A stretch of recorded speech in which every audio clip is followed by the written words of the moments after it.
Namaskar. In the last lecture, we were talking of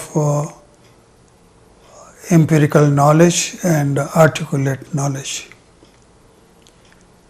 Common people like us have only these two types of knowledge. All information, either in the written form or in a digital form, are constitute articulate knowledge.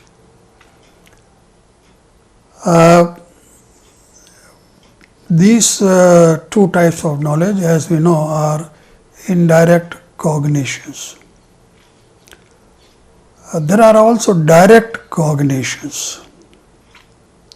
So, besides the two earlier cognitions involving mind and senses, there are other three types of direct cognitions described in Jain philosophy. Direct cognitions arise from the soul without any external help.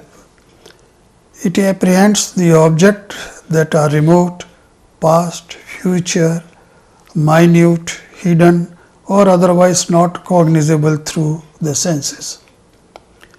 It is supernormal.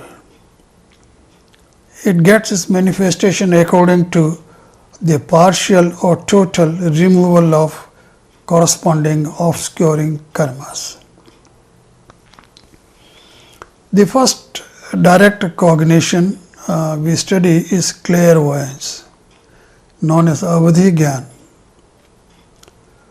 Avadhi Gyan is the supernormal cognition of material objects. It resembles clairvoyance and clairaudience of the modern psychology. Clairvoyance is a limited form of cognition.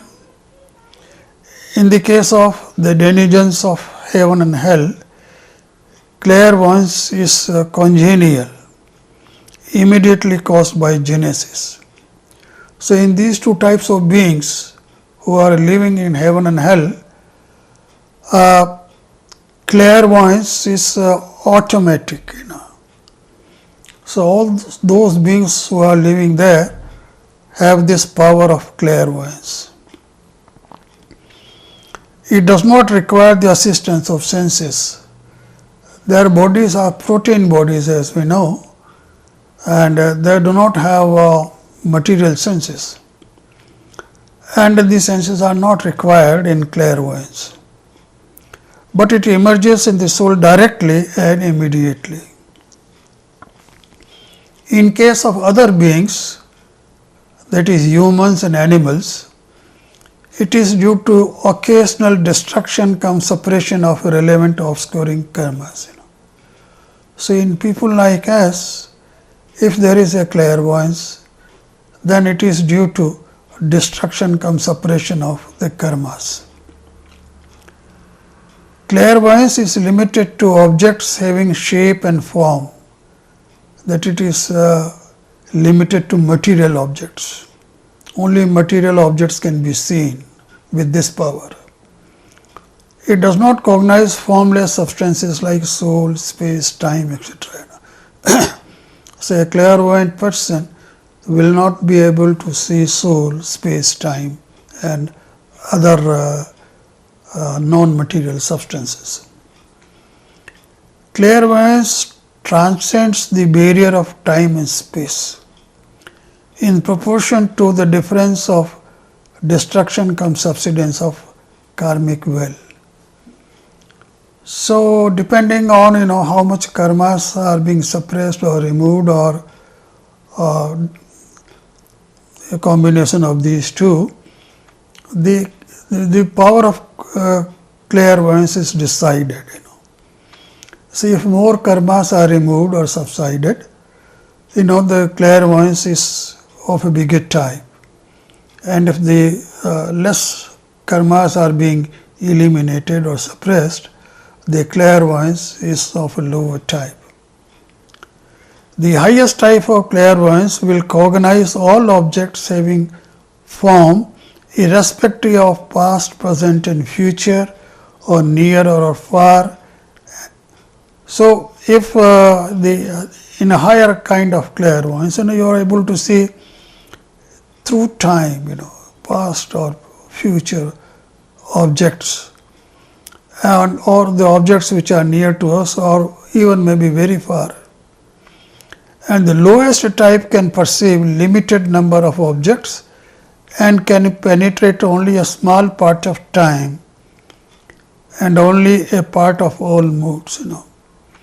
So, if in the lower type of clairvoyance, you can see only limited things, or only through a limited distance or through a limited time. The second kind of direct cognition is mind reading, or what is known as Manaparya Gyan. Mind reading is cognition of mental moods, is the revealer of the moods of the mental substance. It is a cognition of mental moods. So, if a person has this kind of capacity or power, he can read the mental substance of other persons or the mental thoughts of other persons. Mind reading is the direct knowledge of thoughts of others. You can know the thoughts of others. Mind reading is of two varieties. Simple direct knowledge, what is known as Rijumati, of simple mental things, of what a person is thinking now. So, in this variety of mind reading power, you can only know what a person is thinking at present, what he is thinking now, that is all. You do not know what he was thinking in the past or what he will think in future. But then there is another variety known as a complex direct knowledge, Vipulmati. This of complex mental things, of what a person is thinking now, along with what he has thought in the past and will think in future. So, his past thoughts and future thoughts can also be known by a person of this power of higher mind reading, Vipulmati Manaparya Gyan. Naturally, the latter is purer and more lasting, more vivid, though less wide in scope, and therefore superior in the spiritual sense. Clairvoyance is possible in all four realms of existence, and that is human beings, animals, denizens of heavens and hell. All four realms, clairvoyance is possible. And as I told you, in the cases of denizens of heavens and hell, it is natural. It is there with all beings of those kinds. And in human beings and animals, it is due to the removal of karma. The mind reading, on the other hand, is possible only in human beings. So, there is no other forms. Even the heavenly beings and hellish beings do not have this power of mind reading. It is possible only in human beings. There is a third kind of direct cognition known as Keval Gyan or omniscience. The term Keval implies independence from all sorts of aids. So, this kind of knowledge takes place without any aid. Obviously, senses and mind are not required, but no other aid is required for this kind of knowledge. Omniscience directly cognizes all the substances, material and non-material, with their modes, with all their modes, at all places and in all times. Nothing is unknown to omniscient. So, an omniscient person knows everything in the universe. Not only what is existing now, but what was there in the past and what will be there in the future. He knows everything. And it is pure and perfect knowledge, and his cognitions are absolute, they are not relative. he knows the absolute truth. Another characteristic of omniscience is that the omniscient being must comprehend all the things simultaneously, not one by one. He knows all the things at a time, but of course he can express them only one by one, because that's not possible simultaneously. So this is about the direct cognitions, three kinds of direct cognition powers. The highest kind, of course, is omniscience. Now we will talk a little bit about agams. They are the canonical scriptures of Jains. It's important to know about it, and therefore we will quickly go through what are agams. Agams, are divided into categories. What we call as Ang Agam and Ang Bahya Agam. There is no English equivalent. Ang Agam, means a particular class of Agam. Ang Bahya Agam is another class of Agam. The Ang Agam, the principal canonical works containing the teachings of Lord Mahavira, were composed by Gandharas, the chief disciples of Lord Mahavira.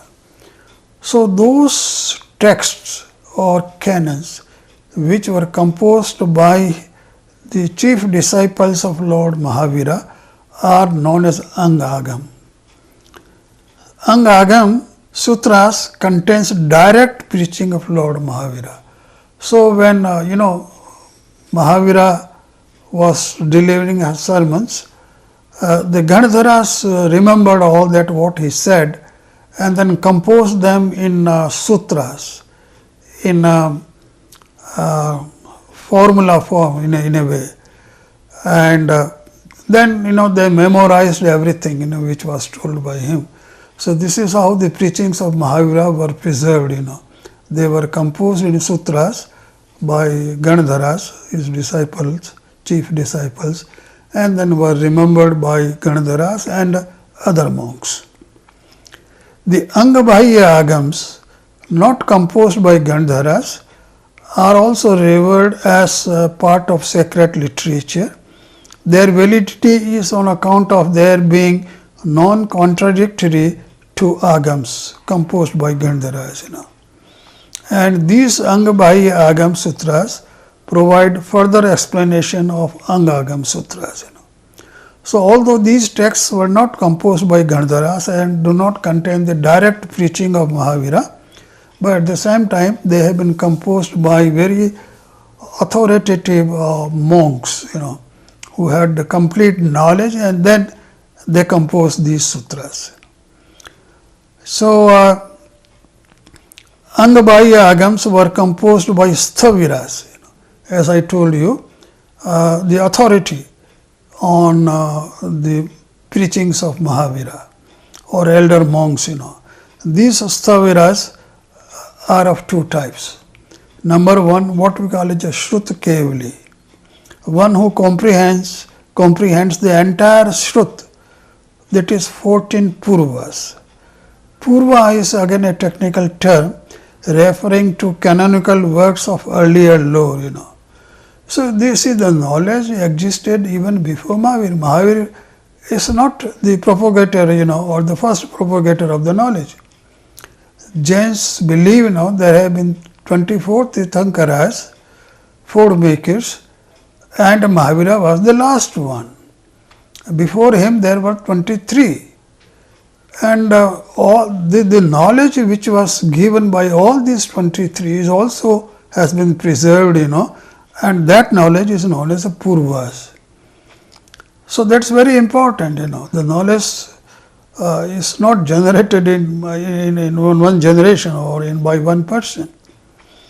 So those people, those elder monks, who remembered all the 14 Purvas, the Purvas are 14 in number, then they were called Shrut Kavalis.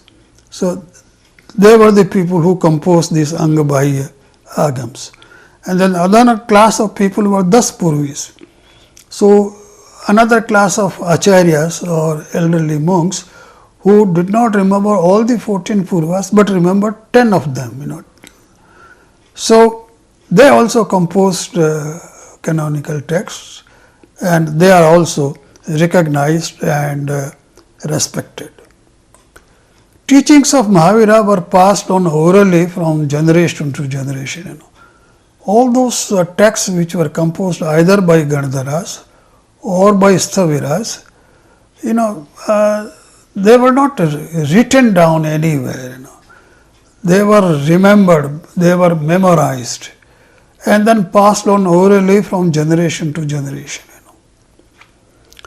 And it is obvious that in such a process, there is some loss of information, particularly when there are difficult times.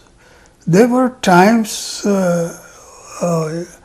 in those periods where there was famines and long famines, and many of the monks died in such a situation, and whatever little number was left, they also scattered, move around in different areas of the country. So obviously there was a problem, now who remembers all the teachings of Mahavira? So this was one concern, with the monks who survived. So what they did, they all collected at one place and tried to put together whatever is remembered by everyone, So he said that once somebody says that I remember this, second person says I remember this, and so on. So all those things were collected and put at one place again, so that we do not lose the preachings. So the first kind of council of this type, called synod, took place in Patliputra, the present day Patna, around 320 BC. So when Acharyas saw that the scriptures was waning due to loss of retention power of monks, the order of the Jain monks assembled in Patliputra about 160 years after Lord Mahavira's Nirvana. It was after a terrible famine, which, as I told you, which lasted for many years, So monks assembled and recollected and arranged 11 of 12 angas, There were 12 agams. Out of that 12, they remembered 11. They did not remember the 12th one, So, they assembled the 11 agamas again at one place, but they found that nobody remembered the entire Drashtivad, the 12th agam. That was not remembered.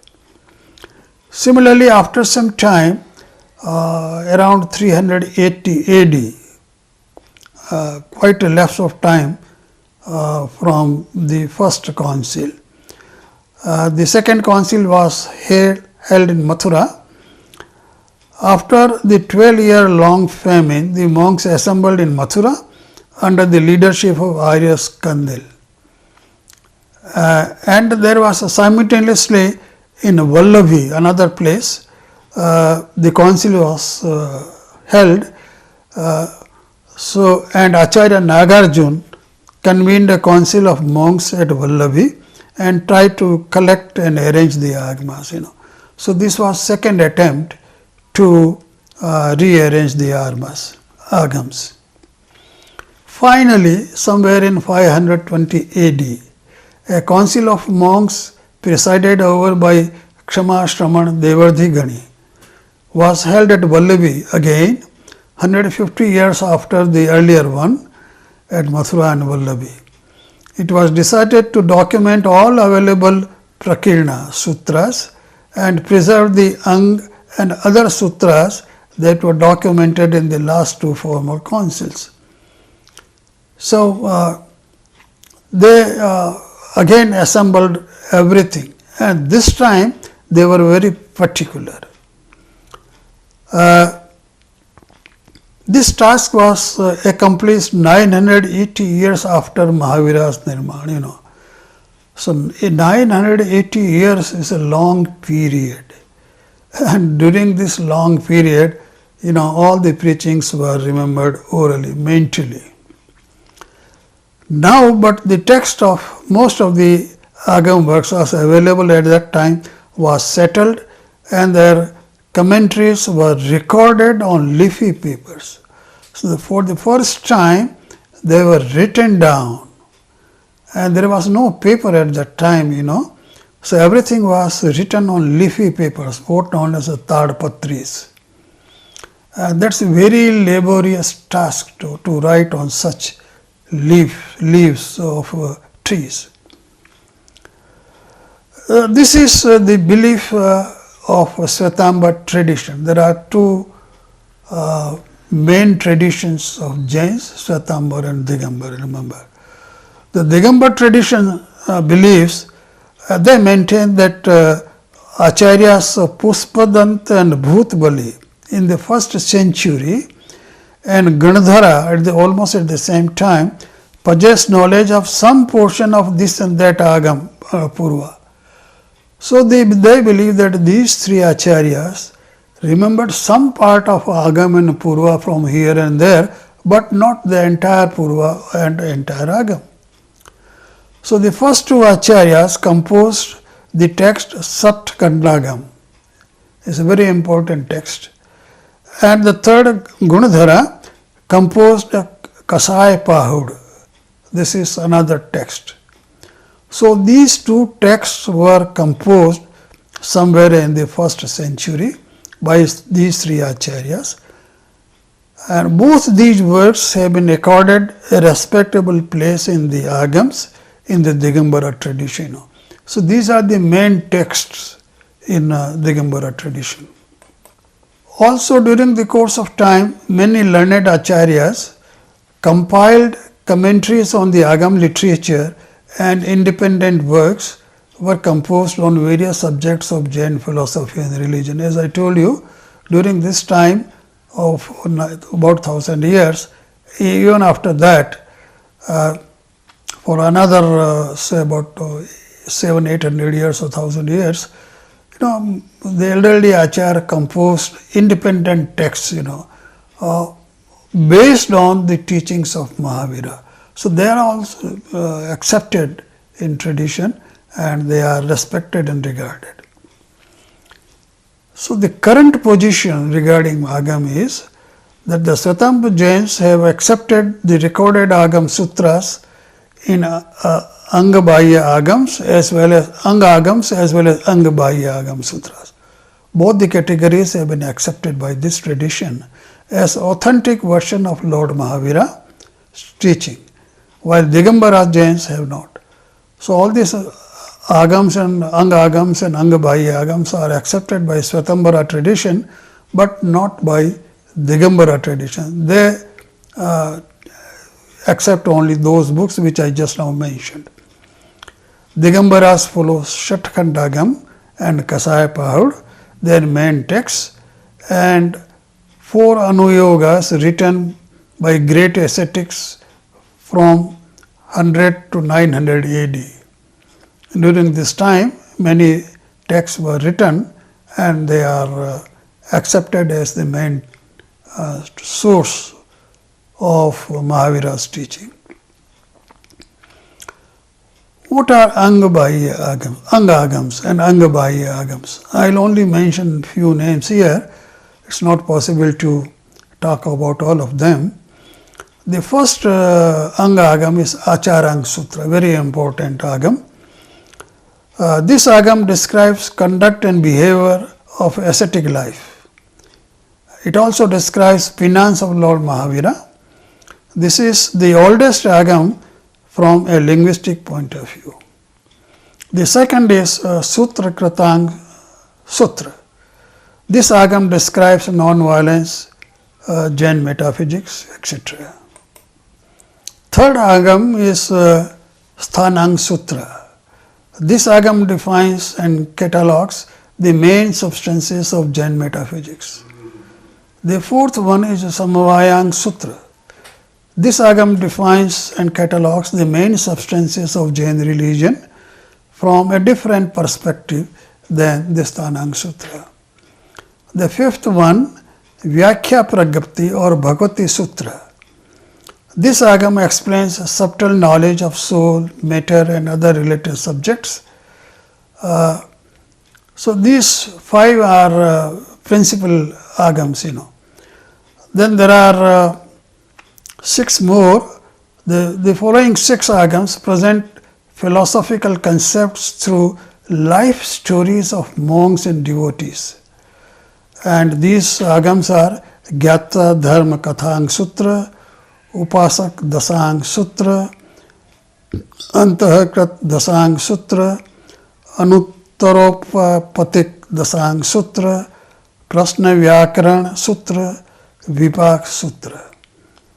So these are 11 agams. The 12th was lost, as I told you. Angabhaya agams are Svetambara tradition has divided Angabhaya agams into the following 5 categories: Upang Sutra, Ched Sutra, Mool Sutra, Chulika Sutra, Prakirnak Sutra. So these 5 types of Angabhaya agams. I am not going to go into the details of these. Then we talk about Digambar scriptures. As I told you earlier, Digambars follow 2 main texts, as mentioned above. 3 commentaries on these texts, important commentaries on these 2 texts, and 4 anuyogas consisting of more than 20 texts. And these anuyogas are 4, that is, they are divided into 4 categories or 4 divisions. The first one is a Prathamanuyog. It contains the religious stories. Then Charananuyog. It deals with conduct of monks and householders. Karnanuyog. It is mathematics, And Dravyanuyog. It deals with philosophy. And there are a number of texts, total more than 20 in these 4 categories. One important text accepted by all sects is Tattvartha Sutra by Uma Swami or Uma Swati. This is one important text, which is accepted by all Jains. Then now we talk a little bit about epistemology in Western philosophy. Epistemology or theory of knowledge is the branch of philosophy connected with the nature and scope of knowledge and how it relates to similar notions such as truth, belief and justification. So theory of knowledge is well developed philosophy, and it deals with all these things which I know to. It deals with notions like truth, belief, justification and so on. The definition of knowledge. What is knowledge? So it's defined as justified true belief, and it was widely accepted until 1960s. So this definition was good enough for knowledge. Knowledge is justified true belief. The qualification justified is important here. Revised definitions have been proposed involving some conditions such as justification for the belief must be infallible and a true belief counts as knowledge only if it is produced by a reliable belief forming process. So the definition has been little bit revised now, and it now includes more of those things. And there are 2 different opinions or schools of thought of theory of knowledge. One is externalism and other is internalism. Externalists think that factors deemed external, meaning outside of the psychological states of those who gain knowledge, can be conditions of knowledge. So this school believes, that the knowledge has something to do with outside our mental states. The person who is gaining knowledge outside his mental state, that is external environment or external world, is a factor in knowledge. Then internalists think and claim that all knowledge yielding conditions are within the psychological state of those who gain knowledge. So this school of thought says that, look here, it's not our knowledge does not depend upon the external things, It is our all internal capability. It is something within, and that is the seat of knowledge, and the state of knowledge is there. Knowledge may be acquired in two ways. A priori knowledge is the knowledge that is known independently of experience, The knowledge already exists before we experience. And the second is a posteriori knowledge. It is the knowledge that is known by experience, So it is empirical or arrived at afterwards, So it is by experience, by empirical means, and by experiments and so on. So these two are different ways in which the knowledge is acquired. This is the belief. Certain forms treat all knowledge as empirical experience based on perceptual observation by the five senses. So some forms of this knowledge is perceptual observation by five senses. So the senses are involved in such knowledge. And while some regard disciplines such as mathematics, economics and logic as exceptions, they are not sense dependent, mathematics, economics, logic, they are mind dependent, they depend upon your mental thinking. Rationalists believe that knowledge is primarily acquired by a priori process or is innate, So the people who think that they are rationalists, they believe that, look here, the knowledge is innate, and the external environment has nothing to do with the knowledge. Suppose we make a point of asking for justification for every belief. We believe that this is true, and we want a justification for this belief. Any given justification will itself depend on another belief for its justification. So if you have to justify one belief, you have to have another belief.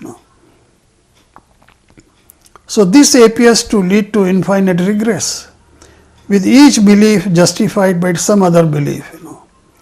So to escape this problem, philosophers have proposed many types of arguments, and we are not going to discuss those, but there are many arguments to support the theory of knowledge.